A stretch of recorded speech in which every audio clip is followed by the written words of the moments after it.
Bismillahirrahmanirrahim. Elhamdulillahi Rabbil Alamin. Wassalatu wassalam ala nabiyina Muhammad wa ala alihi wa sahbihi ajma'in. Të nderuar vëllezër dhe motra, vazhdojmë në leximet e haditheve të pejgamberit sallallahu alaihi wasallam, po ashtu dhe fjalët e selefëve tanë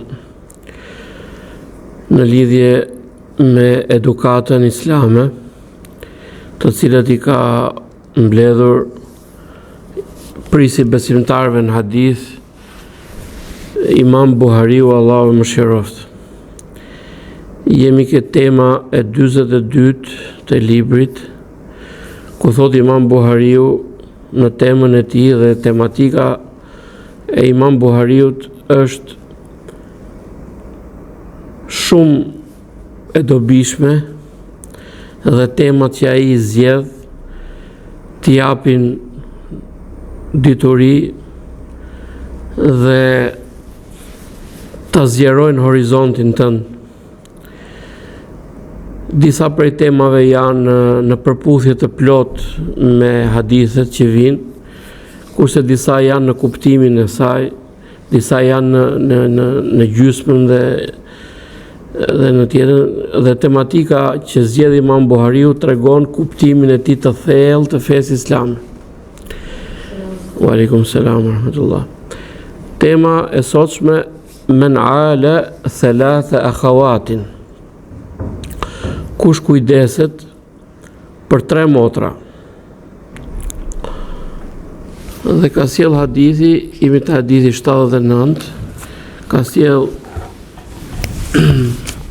hadithin nga sahabi i nderuar Abu Sa'id al-Khudri radiallahu anhu, që pejgamberi që i dërguari Allahu sallallahu alaihi wasallam thot: la yakunu li ahadin thalathu banat au thalathu akhawat fa yuhsin ilayhinna illa dakhala al-janna. Nuk janë tek njëri për jush 3 bija apo 3 motra, dhe ai e ka sjelljen në mënyrë shembullore me to, vetëm se hyn në xhenet. Fjala që ka ardhur në temë arabisht është ale, dhe ale do thot kujdeset, por njëkohësisht po t'i mbledhësh të gjitha hadithet, edhe ato që i kemi thënë më përpara, fjala ale, kuptimi i saj, duke i mbledhur hadithet, na jep neve kuptimin e saj të plot, që është për shembull kujdesi, shpenzimi në ushqim, veshmbathja, strehimi, wa alaikum salam wa rahmatullah, durimi me to, mëshira ndaj tyre, sjellja e bukur, shoqërimi i mirë e tjerë. Nëse njeriu do t'i lexoj hadithet që kanë ardhur më këtë temë, do ta gjejë të plot kuptimin e kësaj fjale.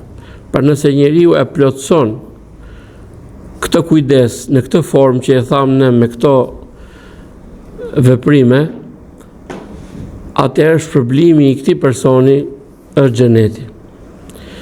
Pra kjo tregon edhe një herë për rëndësinë edhe kujdesin që Islami i jep vajzave, bijave, motrave, dhe kjo rrezon dhe shkatëron gjendjen e njerëzve në xahilietin para Islamit, ku vajzave nuk i jepesh rëndësi, përbuzeshin dhe shikoheshin si kategoria e dytë. Në realitet, vajzat janë mirësi dhe bereqet. Nëse Allahu Azza wa Jall t'i jep vajza, duhet largohemi nga sjelljet e ignorancës që kemi thënë dhe kemi përmendur dhe në mësimet e kaluara, që ka qenë urrejtja e vajzave. Po të shikosh, tek pejgamberët e Allahut ka qenë fëmijët e tyre, pra kanë qenë vajza. Pra kur Allahu Azza wa Jall zgjedh për pejgamberët dhe për Muhamedit sallallahu alaihi wasallam vajza, atëherë kjo tregon që është mirësi për Allahut Azza wa Jall. Pastaj ajeti fillon yahabu liman yasha'u inathan wa yahabu liman yasha'u dhukur. I dhuron atij që do vajza dhe i dhuron atij që do djem. E ka filluar me vajzat fillim. Prandaj që kush kujdeset për bijat apo për motrat, shpërblimi është xheneti, nëse këtë kujdes ai e plotson, pra dhe nuk e lë mangut, e bën ashtu siç duhet.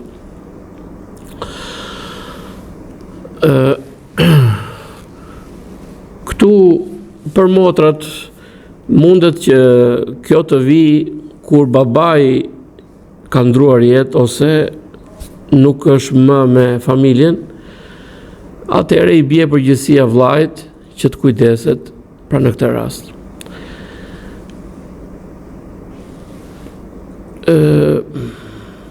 Tema tjetër, bab fadlu man ala ibnatahu al-marduda. Tema vlera dhe rëndësia që ka e atij që kujdeset për vajzën e tij e cila kthehet prap në shtëpinë e babait. Sepse shumë njerëz kur mundet që vajzës t'i vdesi burri ose të ndahet, e kanë të rënd edhe e kanë të i duket e vështirë. Islami na tregon vlerën e madhe për atë person i cili kujdeset për këtë lloj kategorie, sepse kjo ka nevojë për kujdes të veçantë. Ai baba ose ai vlla që kujdeset për motrën e cila nuk ka kush shpenzon për të përveç se pra pas Allahut Azza wa Jall ngelet babai që ta ndihmoj ose vllai ose familja, atë ai njeri i cili e ndihmon ka shpërblim të madh ke Allahu subhanahu wa taala dhe kjo është nga sadakat më të mëdha.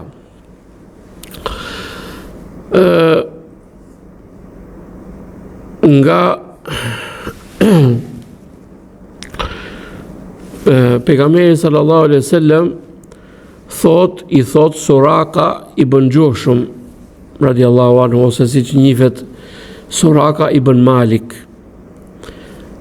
Dhe këtë sahab do ta gjejmë inshallah me lehtë Allahut edhe ke mësimi jon i sirës, i historisë pejgamberit sallallahu alaihi wasallam, sepse për këtë ka një temë të veçantë.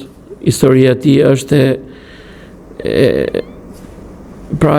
e spikatur.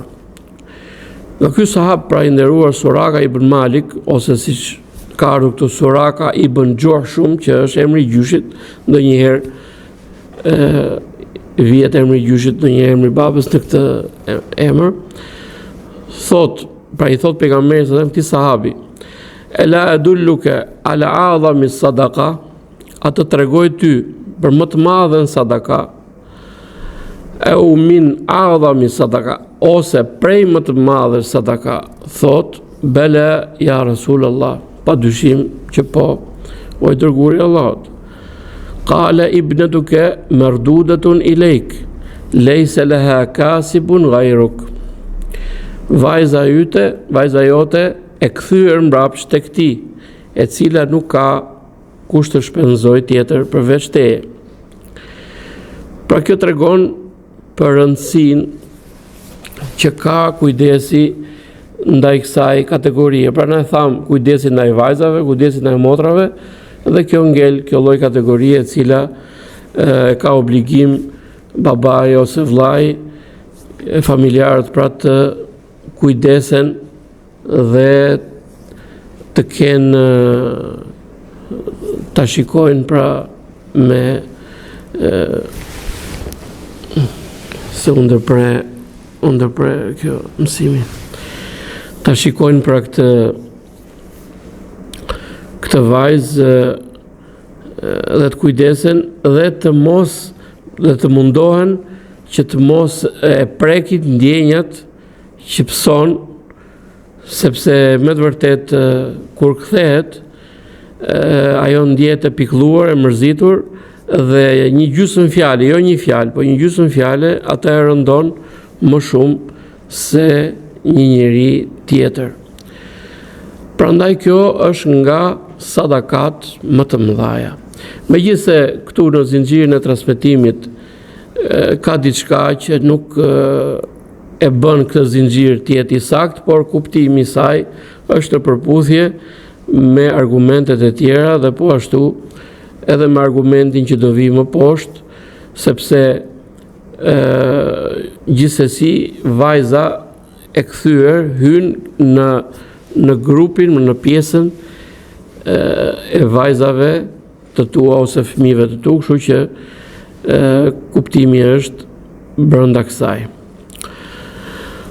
Hadithi tjetër është një lloj si i pari, kalojmë ke hadithi 82 nga El-Miqdam ibn Ma'di Kerib radiallahu anhu, se ka dëgjuar të dërguarin e Allahut sallallahu alaihi wasallam të thotë: Ma at'amta nafsaka fa huwa laka sadaqa. Çfarë ke ushqyer me të veten tënde, ajo është për ty sadaka. Ma at'amta waladaka fa huwa laka sadaqa. Çfarë ke ushqyer fëmin tënd, ai është për ty sadaka. Wa ma at'amta zawjaka fa huwa laka sadaqa. Çfarë ke ushqyer gruan tënde, ajo është për ty sadaka. Wa ma at'amta khadimaka fa huwa laka sadaka. Dhe çfarë ke ushqyer shërbëtorin tënd, ajo është për ty sadaka. Pra siç e tham, në ky hadith është më i përgjithshëm se i pari dhe e përfshin, prandaj edhe Imam Buhariu ka sjell në këtë temë që ne e lexuam. Kur e lexon këtë hadith, na mëson njeriu që edhe në ushqimin, edhe në ngrënien, edhe në pirjen, duhet që ne të kujtojmë Allahun. Duhet që ne ta bëjmë këtë veprim për hir të Allahut dhe për t'u afruar tek ai. Nëse e bëjmë me këtë nijet, atëherë edhe ngrënia që është e lejueshme, pra nuk është diçka, nuk është një punë që ti përfiton sevape, vetëm se duke pasur qëllim Allahun dhe të afrohesh tek ai. Nëse ti del në punë dhe qëllimi yt është që ti të fitosh riskun halal, është që ti të ruash familjen tënde nga të këqijat që të mos kalojnë pra në haram, të ruash veten tënde dhe familjen tënde, atëherë kjo është adhurim. Dhe kjo ka shpërblim dhe është sadaka. Nëse nuk e bën për hir të Allahut, atëherë ti ke shlyer detyrën tënde, por nuk është sadaka për ty. Sadaka është vetëm kur ti e bën këtë dhe llogarit shpërblim ke Zoti dhe e bën për t'u afruar ke Zoti. Prandaj nuk duhet të harrojmë që përpara se ti bëjmë punët tona, duhet kujtojmë Allahun azza wa jall dhe të themi: o Allah, kjo punë që po bëj është për ty. Dhe çdo lëvizje që ti bën, disa mendojnë që njeriu kur del në punë ikën koha kot. Jo. Nëse ti e rregullon niyetin dhe e bën për hir të Allahut, që ti të forcohesh me këtë risk, të ruash familjen tënde dhe të hash nga halali dhe jo nga harami, atëherë këto të gjitha për ty janë sadaka. Çdo kafshat që ti ushqehesh dhe ja jep fëmijës dhe ose gruas ose shërbëtorit, të gjitha këto për ty janë sadaka dhe me lejen e Allahut do t'i gjesh në ditën e gjykimit të mira të shkruara në librin tënd.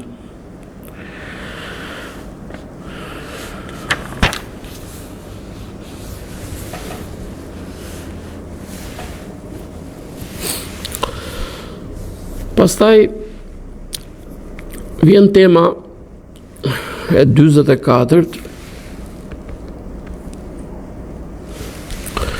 ku thot Imam Buhariu, Allahu e mëshiroft, nga Abdullah ibn Umar radiallahu anhu, se një burr anna rajulan kana indahu أن رجلا كان عنده وله بنات. Një burr ishte tek ai dhe kishte vajza. Fatamanna mautahunna. Dhe shprehu fjalën që ato të mos ekzistojnë pra që të vdesin. Faghadiba ibn Umar radiallahu, u zemrua Abdullah ibn Umeri me këtë radiallahu anhu dhe tha, ente të rëzukuhunne, ati i furnizon ato. Pra, nga kjo të regojmë që urrejtja ndaj vajzave është cilësi e gjahiljetit, është cilësi e ignorancës. Dhe njeriu duhet i kërkojë ndihmën Allahut subhanahu wa taala nëse i ka dhënë vajza, dhe ta di që ato janë mirësi dhe bereqet për familjen dhe për babain. Dhe të mos ketë në veten e tij cilësi nga cilësitë e ignorancës. Ne kemi thënë që edhe në Shqipëri neve pa dashje ose me dashje themi disa fjalë që janë nga ignoranca. Për shembull, themi u bofsh me çun, u trashëgosh me çun. Pse? Ku e di ti kush është më i mirë? Çuni apo koca? Jo. Nuk duhet të themi kështu. Këto janë nga fjalët e ignorancës. Mundet që njeriu në fillim ta urrej ardhjen e vajzave, dhe pastaj kur shikojnë mirësitë që ka ajo dhe sa mirë sillet edhe çfarë dashurie sjell në familje dhe atëherë do të dëshironte që ti kishte gjitha vajza. Prandaj që kjo diferencimi që bëjnë disa njerëz është prej gjahiljetit dhe ignorancës, dhe atëherë ka ndodhur vrasja dhe tani ndodh vrasja e tyre.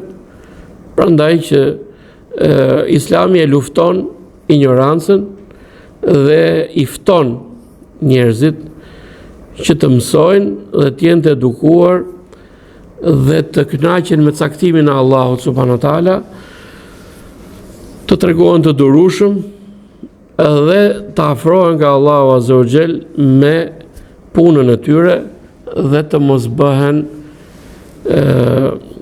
njerëz të cilët kundërshtojnë caktimin e Allahut dhe zemrohen me atë që i ka ndodhur. Prandaj Abdullah ibn Umeri radiallahu anhu u zemërua me këtë dhe tha, ati furnizon ato. Pra është Allahu azza wa jall i cili furnizon krijesat, dhe duhet që kjo cilësi e keqe që gjendet tek një pjesë e njerëzve, jo këtë gjithë njerëzve, elhamdulillah, duhet që të kurojnë veten e tyre dhe ta largojnë këtë lloj mendimi të keq që kanë për gratë dhe për vajzat. Allahu na përmirësoft. Dhe tema e fundit, e cila ka edhe 2 hadithet, ndoshta për sot, është tema që thot Imam Buhariu, el waladu mabkhalatun majbana. Thot Imam Buhariu, fëmia është shkak i kopratësisë dhe i paguximit, ose i bëhet zemra e dobët personit. Do ta shpjegojmë inshallah kuptimin e kësaj. Imam Buhariu në vendosjen e kësaj temës është referuar ke hadithi që ka thënë pejgamberi sallallahu alaihi wasallam, innal walada mabkhalatun majbana. Mabkhalatun majbana. Pra, thot pejgamberi me të vërtetë që fëmia është shkak për kooperaci dhe për paguxim, pra për bëhesh frikacak. Kjo në shumicën e rasteve pra i shtyn njerëzit që aty ku vjen momenti për shpenzim apo aty ku vjen momenti për të treguar trimëri, ai për shkak të dashurisë madhe që ka për fëmijët bëhet koprac dhe bëhet njeri frikacak. Për shembull, ju keni dëgjuar shumë raste kur vjen momenti që të shpenzoj nga pasuria e tij dhe për të dhënë sadaka, ai thot kam fëmijë. Kështu që një nga shtysat ose një nga shkaqet e kooperacisë dhe e zemër dobësisë është edhe fëmia. Ka sjell Imam Buhariu hadithin nga Aisha radiallahu anha, ka thënë, qala Abu Bakr yawman radiallahu anhu, ka thënë Abu Bekri radiallahu anhu një ditë, wallahi ma ala wajhi al-ardi rajulun ahabbu ilayya min Umar. Betohem në Allahun, nuk ka mbi sipërfaqen e tokës ndonjë burr më të dashur për mua se Umeri. Falamma kharaja raja faqal kayfa halaftu ya bunayya. Kur doli u kthye prap. Kur doli u kthye prap dhe tha, si u betova o bie ime. Faqultu lahu, pra Aisha ja thaja përsëriti fjalën. Faqala a'azzu alayya wal waladu alwat. Pra është ai më i vlefshëm tek unë, kurse fëmia është më i lidhur me zemrën, është më i lidhur me prindin. Pra ky hadith i cili transmetohet nga Aisha radiallahu anha na tregon që Ebu Bekri radiallahu anhu në familjen e tij një ditë tha një fjali që këtë fjali, nga kjo fjali ne mësojmë edukat. Nuk e di pse nuk ka internet, që ka shumë i keq interneti sot. Një minutë.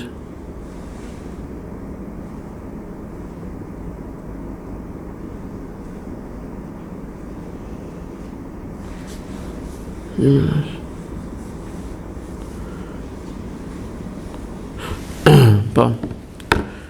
Ma bëni Allah, sepse që ka interneti me defekt sot, për gjithsesi e kam inqizuar në vend tjetër, alhamdulillah. Pra, kjo fjali e Ebu Bekrit radiallahu anhu, të cilën e ka thënë një ditë, nuk ka në sipërfaqen e tokës njeri më dashur për mua se Umeri. Kjo fjalë tregon për vlerën që kishte Umeri radiallahu anhu dhe pozitën që kishte ai ke Ebu Bekri radiallahu anhu. Këto dy burra, thot pejgamberi sallallahu alaihi wasallam, Ebu Bekr wa Umar sejida kuhuli ehli l-gjenne min al-awwalin wal-akhirin adel nabiyyin. Ebu Bekër wa Umar, pra Ebu Bekër dhe Umeri, janë dy zotërinjt e burrave të xhenetit, qysh prej të parëve dhe deri të fundit, përveç pejgamberët. Pra këto dy burra, mas pejgamberëve, janë më të mirët e njerëzimit. Dhe ajo dobi që e shpreh Ebu Bekri radiallahu anhu që të përfitojnë njerëzit, e para është që ta njohin vlerën se kush është Umar ibn Khattabi, dhe ta ndjekin atë, ta marrin për shembull, ta duan, t'i shtohet dashuria për këtë person, dhe të njëjtën gjë duhet ta bëjmë edhe ne në familjen tonë. Nëse ti në familje shpreh dashurinë që ke për në një person të mirë, për shembull në një prej dietarëve musliman, atëherë fëmia jot rritet me dashuri ndaj këtij personi dhe e ndjek dhe e pason dhe mundohet të bëhet si ai. Por për të ardhur keq që në familjet dhe shumë vetave, masi nuk ndodh kjo nga baballarët dhe nga nënat, ata shkojnë edhe duan më shumë njerëzit e të kotës që bëjnë veprime dhe njihen ke njerëzit si njerëz të rëndësishëm, në realitet ato nuk kanë asnjë lloj vlere. Prandaj që duke i njohur në edukatën islame, e zëvendësojmë këtë fenomen që ka ndodhur, që njerëzit duan më shumë këta që i quajnë me epitete, se mu nuk më nxërgoj ati them, jo vipa, etj me radhë, duhet i zëvendësojmë këto persona që nuk kanë vlerë me njerëz realisht të vlefshëm, që janë dietarët tonë, që janë emrat e dashur të muslimanëve. Prandaj edhe fëmia rritet me këtë edukat. Por Ebu Bekri radiallahu anhu, masi e tha këtë fjalë dhe doli, u kthye dhe i tha vajzës vet, pra për treguar edhe vlerën dhe dashurinë që kishte ai për vajzën e vet. Dhe tha, si thash, o bia ime, dhe ajo ja tha fjalën. Atëherë thot, ai është më i dashur dhe më i vlefshëm për mua, por fëmia është më i lidhur me zemrën, pra është më i ngjitur. Pra, Imam Buhariu me këtë hadith na tregon kur fëmia ka këtë lloj pozite ke njeriu, atëherë mundet që kjo gjë ta bëj fëmin shkak të kopratësisë së tij, ose shkak të frikës ose paguximit të tij, t'ia dobësoj zemrën. Po kjo nuk është e domosdoshme që të ndodhi. Ka shumë njerëz që i duan fëmijët, i kanë për zemër dhe nuk i dajnë, por kur vjen çështja për të dhënë sadaka, për të shpenzuar, për t'i dhënë fukarajt, ata nuk tregohen të tillë. Por në përgjithësi, kjo është nga shkaqet që e bën njeriu në këtë lloj situate. Dhe hadithi i fundit i mësimit të sotëm është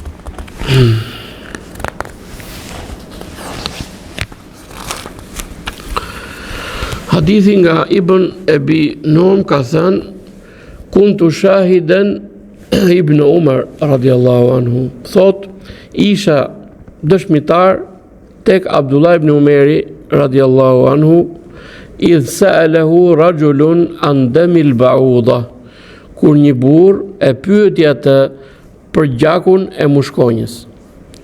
Faqala, mimman anta, nga jeti, nga vjen? Faqala min ahli al-Iraq, jam tha nga njerëzit e Irakut. Faqala undhuru ila hadha. Shikoni këtë person, thot.